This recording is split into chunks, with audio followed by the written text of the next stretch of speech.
This is a chicken club sandwich and it's filled with a Japanese-style poached chicken breast. Now I know it sounds terrible, looks weird, yet somehow makes for a way better filling than deli meat for not just a club sandwich but any sandwich, even a simple egg on toast.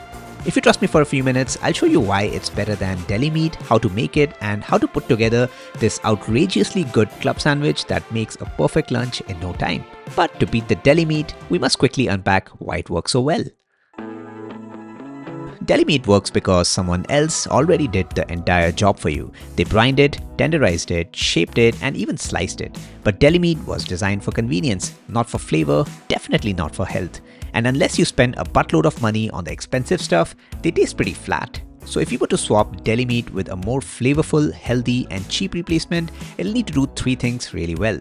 Slice thin and stay tender, be more flavorful without being overwhelming, be healthy and cheap so you can eat it every day.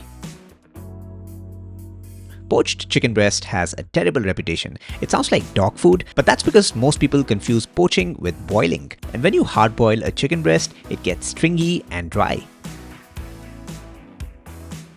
Tastes like styrofoam.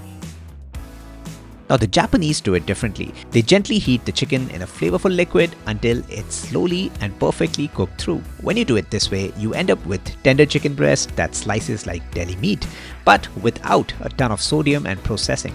It's essentially sous vide without the $300 machine, plastic bags, or Bluetooth connectivity. Let me show you a foolproof way to make it. Fill a pot with 1 liter of water, add 200 ml soy sauce, 200 ml white vinegar or sake, and 200 ml honey or hornmarine plus sugar. Add in a bunch of scallions, some sliced ginger, peppercorns, and bring it all to a boil. Give it a taste test and adjust for seasoning. Then, and this matters, you cut the heat and let it cool down to around 160 degrees Fahrenheit. Only then the chicken goes in. Now these chicken breasts were dry brined and rested in the fridge for a couple of hours. Dry brining is crucial if you want your chicken to be seasoned inside out. For this volume of the liquid, you can add about 3 to 4 chicken breasts, switch the heat back on at the lowest position, and maintain the liquid at a 150 to 160 degrees Fahrenheit range. Keep the chicken breast submerged for about 10 minutes or until the thickest part of the chicken breast reaches around 150 degrees Fahrenheit. And folks, a thermometer is your friend when it comes to precision cooking like this. So if you don't have a thermometer, go get one. At this point, pull the chicken out and lay it on a wire rack, and the residual heat on the breast will take it to the safe zone. Now you can choose to slice the chicken now or take it to the next level. Once the poaching liquid cools down, dunk the chicken breast in a deli container, fill in the liquid to submerge all the meat, and refrigerate this thing right away. After a day, you'll notice that the exterior of the chicken takes on a deeper color, sort of a darker soy stain halo. It also enhances the flavor dramatically. The best part is you can poach 3 or 4 chicken breasts on a Sunday, slice it and store it to have a week's worth of protein you can grab in a pinch. Cut it thin like so for sandwiches or toasts. Cut it slightly thicker for topping your ramen or rice. Dice into cubes for salads or pasta. Or if you're like me, simply snack on it straight from the fridge. Heck, you can also just reduce or thicken some of that liquid with cornstarch slurry to turn it into this delicious sauce and pour it right over the stuff. It's as flexible as a rotisserie chicken, but cleaner, more tender, and cheaper. But if you dig a really good club sandwich, that's where this thing shines.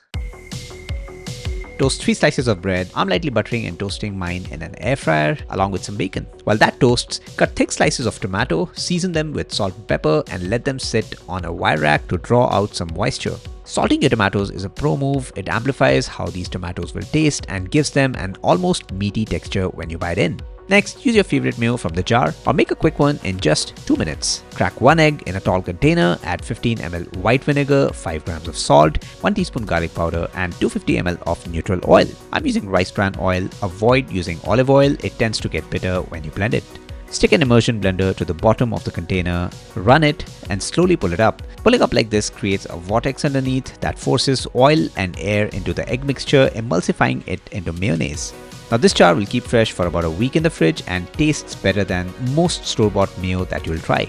Once the bread is toasted, spread that mayo we whipped up generously on the 3 slices. Blot the tomatoes we cut earlier with a paper towel, place it on the bottom slice, then lettuce and then some bacon. Close it with the middle slice, mayo side down, spread some more mayo on the top side of that slice and stack up at least 5 to 7 layers of our homemade sliced chicken breast.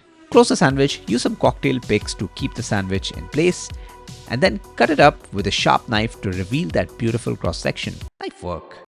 Folks, this sandwich is a masterpiece. Look at those chicken slices and how drenched they get with our homemade mayo. It looks like you are using deli meat inside, only more delicious and healthy. This stuff is way more interesting than what you get at any cafe. Now, if you like this video, watch my take on a tuna sandwich next.